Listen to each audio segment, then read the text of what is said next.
Hello दोस्तों, विद्युत study channel पर आप सभी का स्वागत है। आज हम आपके लिए एक बहुत ही खास टॉपिक लेकर आए हैं, जिस टॉपिक पर हर एग्जाम में 2 से 3 क्वेश्चन जरूर पूछे जाते हैं।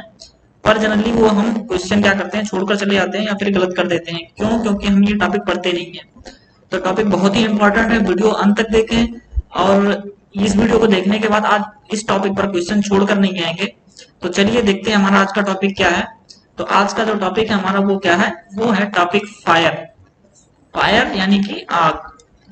तो अगर कहीं पर आग लगती है तो हम पढ़ेंगे इसमें आग क्या होती है, आग के टाइप पढ़ेंगे, कितने प्रकार की आग होती है और कौन सी टाइप की आग को बुझाने के लिए किस टाइप का फायर एक्सटिंग्विशर या अग्निशामक यंत्र का प्रयोग करते हैं। हम इसमें डिफरेंट टाइप के अग्निशामक यंत्र के बारे में भी पढ़ने वाले हैं। और साथ ही साथ हम आपको जैसे कि सीटीसी टाइप का कुछ स्पेशल टाइप के फायर एक्सटिंग्विशर होते हैं जो एग्जाम में अक्सर पूछे जाते हैं, तो उसके बारे में भी हम पढ़ेंगे। साथ ही हम इसमें देखेंगे कि इलेक्ट्रिकल फायर क्या है, इलेक्ट्रिकल फायर को हम कैसे बुझाएंगे। क्योंकि हमें जनरली क्या है, आप इलेक्ट्रिकल इंजीनियरिंग से रिलेटेड हो तो आपको इलेक्ट्रिकल इंजीनियरिंग से या फिर जो इलेक्ट्रिकल में जब आग लगती है तो उसको कैसे बुझाना है, हम इसके बारे में जरूर सीखेंगे। क्योंकि हमें अगर इलेक्ट्रिकल फायर पे मान लीजिए आप पानी अगर यूज कर देते हो तो आपको इलेक्ट्रिक शॉक लगने का खतरा रहता है। तो इन सब के बारे में देखेंगे। तो चलिए देखते हैं सबसे पहले क्या है फायर। व्हाट इज फायर, क्या आग क्या है। तो आग जो है दहन की उष्माक्षेपी रासायनिक अपक्रिया है। उष्माक्षेपी रासायनिक अपक्रिया मतलब ऐसी रासायनिक अपक्रिया जिसमें क्या होता है, उष्मा उत्सर्जित होती है, उष्मा क्या होती है, निकलती है, तो उसको हम उष्माक्षेपी रासायनिक अपक्रिया बोलते हैं। तो आग दहन की उष्माक्षेपी रासायनिक अपक्रिया है जिसमें पदार्थ तीव्र गति से आक्सीकृत होकर प्रकाश, उष्मा और अन्य कई उत्पाद जैसे कि राख और चारकोल उत्पन्न करता है। ठीक है, तो अगर कहीं पर प्रकाश और उष्मा उत्पन्न हो रही है तो मतलब यह है कि वहां से हम ये डिटेक्ट कर सकते हैं कि वहां पर आग लगी हुई है। ठीक है, अब अगला हम देखेंगे कि जब कहीं पर आग लगती है तो आग लगने के लिए किन मिनिमम चीजों की आवश्यकता होगी कि जिससे कि आग पकड़ेगी। अगर वो मिनिमम चीजें नहीं होंगी तो आग नहीं लगेगी। तो आग लगने के लिए जो मिनिमम 3 चीजें हैं वो क्या क्या रिक्वायरमेंट है। तो सबसे पहले आग लगने के लिए आपको फ्यूल की आवश्यकता होगी। कोई भी ईंधन होगा तभी आग लगेगी, तभी आग क्या है जलेगी। दूसरा क्या है, ईंधन के साथ साथ क्या होना चाहिए, वहां पे एटमॉस्फेयर में ऑक्सीजन होना चाहिए। ऑक्सीजन की उपस्थित में ही कोई पदार्थ जल सकता है, बिना ऑक्सीजन के कोई पदार्थ नहीं जलेगा, ये गारंटेड है। तो पहली चीज तो क्या है, ऑक्सीजन होना चाहिए। दूसरी चीज क्या हो गई आपकी, पहली चीज आपकी ईंधन होगी, दूसरी चीज हो गई ऑक्सीजन, और तीसरी चीज है उस ईंधन को जलने के लिए उसका जो फ्लैश पॉइंट है वहां तक का टेम्परेचर होना चाहिए।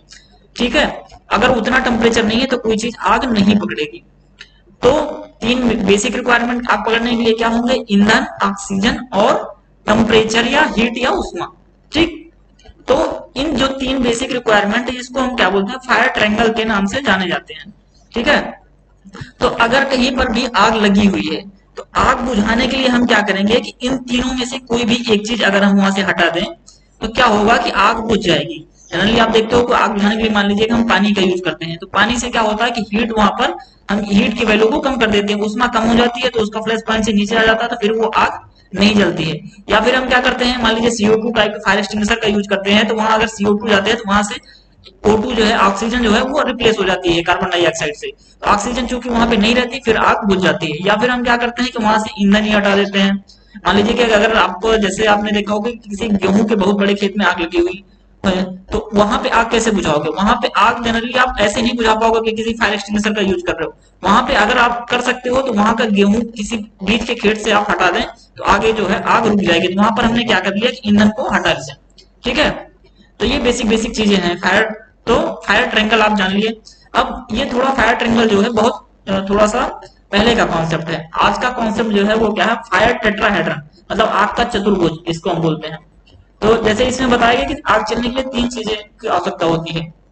ठीक है, लेकिन आग अगर कंटिन्यू जल रही है तो उसके लिए किन चीजों की आवश्यकता होगी। मान लीजिए कि ये एक अगर लकड़ी है, ठीक, तो लकड़ी है, तो लकड़ी में मान लीजिए यहाँ पे हमने टेम्परेचर दिया इसका, और इसको इसके फ्लैश पॉइंट तक या बर्निंग टेम्परेचर तक जब ये आ गया तो आग पकड़ लिया इसने, क्योंकि यहाँ पर ऑक्सीजन पहले से ही था।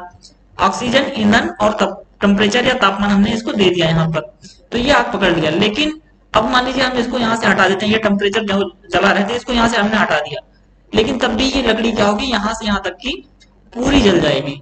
तो ऐसा क्यों हुआ, हमने तीनों एलिमेंट में से एक एलिमेंट तो हटा दिया। तो अब चूंकि ये लकड़ी आग पकड़ चुकी है, तो इस आग से जो होगा यहाँ का टेम्परेचर बढ़ जाएगा। ऑक्सीजन नहीं है, ईंधन नहीं है, तो क्या होगा, ये यहाँ तक जल जाएगा। आगे फिर यहाँ जब जली तो इसका टेम्परेचर क्या होगा, यहाँ तक मिल जाएगा। ऐसे करके क्या होगी, ये पूरी लकड़ी जो है जल जाएगी। तो इसी को बोलते हैं, ये जो प्रोसेस हो रहा है इसको हम बोलते हैं चेन रिएक्शन। श्रृंखला अभिक्रिया स्टार्ट हो गई, यानी कि इस टेम्परेचर से यहाँ टेम्परेचर मिला, फिर यहाँ से यहाँ टेम्परेचर मिला, तो ये जो इसको हम बोलते हैं चेन रिएक्शन या श्रृंखला अभिक्रिया। ठीक है। तो अब इसी चीज को हमने थोड़ा सा मॉडिफाई कर दिया, फायर ट्रायंगल को, उसको मॉडिफाई करके क्या हमने बना दिया, फायर टेट्राहेड्रन, मतलब आग का चतुर्भुज। तो इसमें क्या क्या होंगे, तो तुम्हारे जो होंगे O2 हो गया, और क्या हो गया, फ्यूल हो गया, और क्या हो गया आपका हीट या उष्मा हो गई, और चौथा जो हो जाएगा आपका चेन रिएक्शन। ठीक है, चौथी जो पॉइंट हो गया इसमें क्या हो गया, वो चेन रिएक्शन। इसी को हम क्या बोलते हैं, फायर टेट्राहेड्रन। ठीक है। अब आगे हम देखते हैं, अब क्लासिफिकेशन ऑफ फायर, आग का जो वर्गीकरण किया गया है वो किस टाइप से किया गया है। ठीक है, आग कितने टाइप की होती है। तो आग जो है, अब देखते हैं हम किस किस टाइप में डिवाइड किया गया। तो सबसे पहला हमारा नंबर आता है क्लास ए टाइप आग। क्लास ए टाइप की फायर क्या होती है, तो क्लास ए टाइप की फायर में वो फायर आती है जिस फायर में जो जलने वाले ईंधन है वो क्या हो, सॉलिड मटेरियल हो। ठीक है, ठोस हो। अगर जलने वाला ईंधन जो है ठोस है तो हम उसको किस टाइप के फायर में रखेंगे, वो क्लास ए टाइप का फायर होगा। और क्लास ए टाइप के फायर में अब एग्जांपल जैसे हम देखेंगे तो क्या होगा, मान लीजिए लकड़ी से आग लगी है, पेपर से लगा है, कपड़े से लगा है, रबर से लगा है, या फिर जो भी प्लास्टिक वगैरह है, जो भी चीजें अगर ठोस में आती हैं उससे आग लगी हुई है, तो हम उसको किस टाइप के कैटेगरी में रखेंगे, क्लास ए टाइप के फायर में रखेंगे। नेक्स्ट है आपका क्लास बी टाइप का फायर। क्लास बी टाइप के फायर में कौन कौन सा आएगा आपका, जो भी जलने वाली द्रव है, ठीक है, लिक्विड्स है, उसको हम किस में रखेंगे, क्लास बी टाइप के फायर में, जो भी जलने वाले द्रव है। ठीक है। एक चीज इसमें इतना ध्यान रखना है कि जो आपके जो आपके क्या है, कुकिंग ऑयल्स हैं, ठीक, कुकिंग ऑयल्स हैं, उसको इस कैटेगरी में नहीं रखा गया है। इसके लिए एक अलग से एक कैटेगरी बनाई है जो हम आगे बताएंगे आपको। अभी फिलहाल के लिए हम ये देखते हैं इसमें, लेकिन इतना ध्यान रखना है कि इस लिक्विड में जो होगा, द्रव में, कुकिंग ऑयल नहीं रखना है। ठीक है। इसमें कौन कौन से ऑयल होंगे, फ्लेमेबल लिक्विड में जैसे तुम्हारे गैसिक, गैसोलीन हो गया, पेट्रोल, डीजल, जितने भी पेट्रोलियम ऑयल्स हो गए, ठीक है, ग्रीस, tar, जो भी ऑयल बेस्ड पेंट, ये सब क्या आएंगे इसमें, क्लास बी टाइप के फायर में आएंगे। चलिए अगला देखते हैं हम, अगला किस टाइप का फायर है। अगला है क्लास सी टाइप का फायर। क्लास सी टाइप के फायर में कौन कौन सा आता है, जितने भी ज्वलनशील गैसेस हैं, ठीक है, जो भी ज्वलनशील गैसेस है, फ्लेमेबल गैसेस हैं, उसको हम किस टाइप में रखेंगे, क्लास सी टाइप के फायर में। तो इसमें कौन कौन सा आता है, प्रोपेन, ब्यूटेन, और भी जो भी गैसेस जलेंगी वो इसमें किस में आएंगी, वो क्लास सी टाइप के फायर में आएंगी। अगला है हमारा कौन सा, क्लास डी टाइप फायर। तो क्लास डी टाइप के फायर में कौन कौन सा आएगा आपका, फ्लेमेबल मेटल, अगर कोई धातु है, ठीक है, और अगर वो जल सकता है या उसमें आग लगी हुई है, तो उसको हम किस कैटेगरी में रखेंगे, क्लास डी टाइप के फायर में। तो इसमें कौन कौन सा आएगा आपका, मैग्नीशियम, सोडियम, एल्यूमिनियम और टाइटेनियम वगैरह जो भी है, वो किसमें आएंगे, क्लास डी टाइप के फायर में। सोडियम को आप अगर ऐसे ही सामान्य ताप पर भी आप ऑक्सीजन के संपर्क में लाओगे तो उसमें क्या होगी, आग लग जाती है। ठीक है। तो अब तक आप पढ़ चुके हो कौन कौन सा, A type, B type, C type और डी टाइप। ए टाइप में कौन सा आ गया, सॉलिड आ गया, बी टाइप में आ गया लिक्विड आ गया, सी टाइप में कौन सा आ गया, गैस आ गया। तो इतना ध्यान रखना, सॉलिड, लिक्विड, गैस। और डी टाइप में कौन सा आ गया, फ्लेमेबल मेटल्स, जो भी अगर धातु जलने वाली है तो उसको हम किस कैटेगरी में रखेंगे, डी कैटेगरी में। अगला हम देखते हैं, अगला क्या है, क्लास ई टाइप फायर, या फिर इसी को इलेक्ट्रिकल फायर भी बोलते हैं। ठीक है।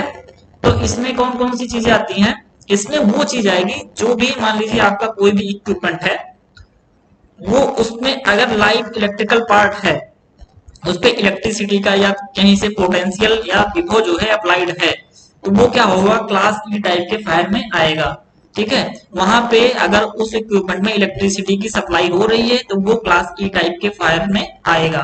ठीक है। एग्जांपल है आपका ट्रांसफार्मर, ब्रेकर और जितनी भी इलेक्ट्रिकल से चलने वाली चीजें हैं, वो क्लास ई टाइप के फायर में आएंगे। अगर आपने कभी देखा होगा ट्रांसफार्मर की आग अगर आप देखोगे तो बहुत ही विकट तरीके की आग लगती है, उस आग को बुझाना बहुत ही मुश्किल होता है। क्यों, क्योंकि उसमें जो आयल होता है, आयल में आग पकड़ लेती है, तो वो बहुत मुश्किल होता है बुझाना। ठीक है। तो इन सब चीजों के बारे में जानना बहुत जरूरी है। अब लेकिन एक चीज इसमें यह है कि ई टाइप का जो फायर है, अगर वहां से हम इलेक्ट्रिसिटी कट कर दें, बिजली की जो सप्लाई है उस इक्विपमेंट से अगर हम हटा दें, तो वो हमारा जो ई टाइप का फायर होगा वो A B C D type के में से किसी भी एक टाइप के फायर में चेंज हो जाएगा।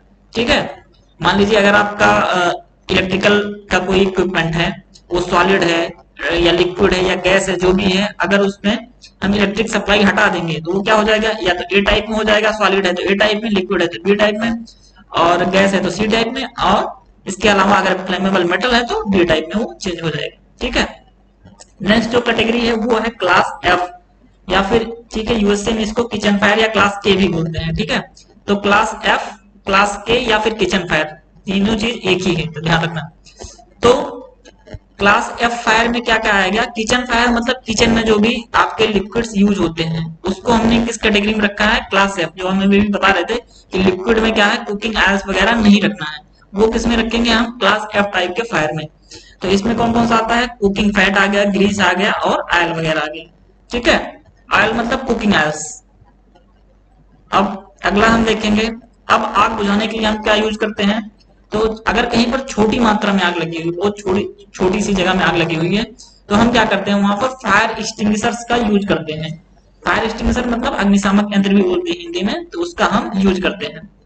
तो a fire extinguisher is an active fire protection device used to extinguish the control small fires. ये चीज ध्यान रखना है, अगर आग जो है बहुत थोड़ी मात्रा में लगी तभी हम फायर एक्सटिंग्विशर का यूज करेंगे। ठीक है, अगर बहुत बड़े क्षेत्र में आग लग गई है तो वहां पर हमें फायर ब्रिगेड वगैरह की मदद लेनी पड़ेगी, वहां पर हम फायर एक्सटिंग्विशर के यूज से आग नहीं बुझा पाएंगे या कंट्रोल नहीं कर पाएंगे। ठीक है, अब आगे देखते हैं क्या है, आगे है टाइप ऑफ फायर एक्सटिंग्विशर्स, यानी कि जो ये फायर एक्सटिंग्विशर है वो कितने टाइप के होते हैं। तो सबसे पहला हमारा जो टाइप है वो क्या है, ड्राई केमिकल टाइप। अगर हम कहीं पर आग बुझाने के, जैसे अभी हमने बताया कि फायर ट्रायंगल जो है, आग बुझाने के लिए हमको क्या करना पड़ेगा, O2, फ्यूल और क्या था, हीट। इन तीनों चीजों में से किसी एक चीज को या दो या तीनों चीज को अगर हम यहाँ से हटा देंगे तो आग क्या होगी, बुझ जाएगी। ठीक है, तो जितने भी आपके फायर एक्सटिंग्विशर होंगे, अग्निशामक यंत्र होंगे, वो इन्हीं तीनों चीजों में से कोई एक चीज कर रहा होगा, या तो वो हीट को हटा रहा होगा, या फिर ईंधन को हटा रहा होगा, या ऑक्सीजन को हटा रहा होगा, या फिर इन दोनों तीनों चीजों में से मिक्स करके कोई कोई दो चीज हटा रहा होगा। ठीक है, तो अब देखते हैं हम कि ड्राई केमिकल क्या करता है। ड्राई केमिकल क्या होता है कि आपके जो ड्राई पाउडर होंगे, ये सीधा सीधा क्या होगा, उस जहां पर आग लगी हो वहां पर ढक देगा, उसको पूरी तरीके से ढक देगा, तो वहां पर ऑक्सीजन नहीं पहुंचेगी। साथ ही साथ क्योंकि ये थोड़ा सा कूलिंग इफेक्ट करेगा तो उसका क्या करेगा, टेम्परेचर भी कम करेगा, जिससे क्या होगी कि आग बुझ जाएगी। इसमें जो ड्राई टाइप के केमिकल में आपका बहुत ही इंपॉर्टेंट है वो कौन सा, एबीसी टाइप का फायर एक्सटिंग्विशर। इस पे बहुत क्वेश्चन पूछे जाते हैं। तो एबीसी टाइप का इसके नाम में ही पता है कि ये क्लास ए, क्लास बी और क्लास सी टाइप का फायर बुझाने के लिए हम क्या करेंगे, एबीसी टाइप का प्रयोग करेंगे। ठीक है, नेक्स्ट टाइप है क्या आपका फायर एक्सटिंग्विशर का, फोम। फोम क्या है, मतलब झाग बनाता है। ठीक है, और इसका यूज कहां पर करेंगे, ए और बी टाइप के फायर में हम यूज करेंगे। ठीक है, अगला क्या है, वाटर टाइप। वाटर टाइप क्या करते हैं हम, जनरली तो ऐसे भी यूज करते हैं वाटर में, लेकिन हम क्या करते हैं उसको प्रेशराइज्ड फॉर्म में यूज करते हैं। जैसे एक नोजल यूज करते हैं, नोजल से क्या होता है बहुत तेज फव्वारे के रूप में पानी निकलता है। तो इसका एक फायदा ये होता है कि पानी बहुत दूर तक पहुंचता है। ठीक है, आग अगर कहीं लगी है तो आप बहुत पास में जाके पानी नहीं डाल सकते हो, क्योंकि आपको बहुत ज्यादा गर्मी लगेगी। तो चूंकि अगर हम नोजल लगा देते हैं तो ये बहुत डिस्टेंस तक पानी जो है इसकी बौछार जा सकती है। दूसरा, पानी जो है स्प्रिंकल के जब रूप में निकलता है तो वो क्या करता है, बहुत ज्यादा कूलिंग करता है। ठीक है, तो इस टाइप से क्या करता है, ये आग बुझाता है। अगला है हमारा वेट केमिकल टाइप वाटर रिएक्टिव्स। तो वेट केमिकल में कौन कौन सा आ गया आपका, पोटेशियम एसीटेट, पोटेशियम कार्बोनेट और पोटेशियम साइट्रेट। तो ये क्या करते हैं, वेट केमिकल भी क्या करते हैं, साबुनीकरण की क्रिया द्वारा क्या करते हैं, झाग उत्पन्न करते हैं। ठीक है, झाग उत्पन्न करते हैं, जिससे क्या करते हैं, वहां पे कूलिंग इफेक्ट करते हैं, साथ ही साथ वहां पे ऑक्सीजन का जो प्रवाह होता है उसको कम करते हैं, जिससे क्या होती है, आग बुझती है। इसमें कौन कौन सा आता है, क्लास ए टाइप का, क्लास एफ टाइप का। ठीक है, एफ टाइप को ही यूएसए में क्या करते हैं, क्लास के टाइप का बोलते हैं, या फिर किचन फायर। ठीक है, अगला है हमारा halons, halon replacement clean agents and carbon dioxide. ये इंपॉर्टेंट है, ये ध्यान रखना, ये इस पे पूछे जाते हैं क्वेश्चन। तो हेलोन्स, ठीक है, हेलोन रिप्लेसमेंट या क्लीन एजेंट भी इनको बोलते हैं। क्लीन एजेंट क्यों बोलते हैं, क्योंकि इस टाइप के जो फायर एक्सटिंग्विशर हैं, ये जितने भी टाइप के हैं, इसमें से क्या होता है, सबसे बड़ी खासियत है कि ये जो है, इसका जब आप यहाँ पे यूज करोगे तो वहां पर कोई भी पदार्थ बचता नहीं है कि वहां पर आपको कोई भी चीज साफ सफाई करनी पड़े। मान लीजिए अगर आप पानी यूज कर रहे हो तो पानी बह जाएगा पूरा, या फिर आप फोम यूज करोगे या पाउडर यूज करोगे तो पाउडर वहां पे इकट्ठा हो जाएगा। जिस भी चीज पे आप यूज करोगे फिर उसको आपको सफाई करनी पड़ेगी। बट ये जो क्लीन एजेंट टाइप के फायर एक्सटिंग्विशर होंगे, वो क्या होंगे, आप उसको यूज करोगे वहां पे कोई भी चीज आपको मिलेगा नहीं जिसको भी आपको साफ सफाई करनी पड़े, वो ऑलरेडी क्या होंगे, वहां पर डिस्ट्रॉय हो जाएंगे।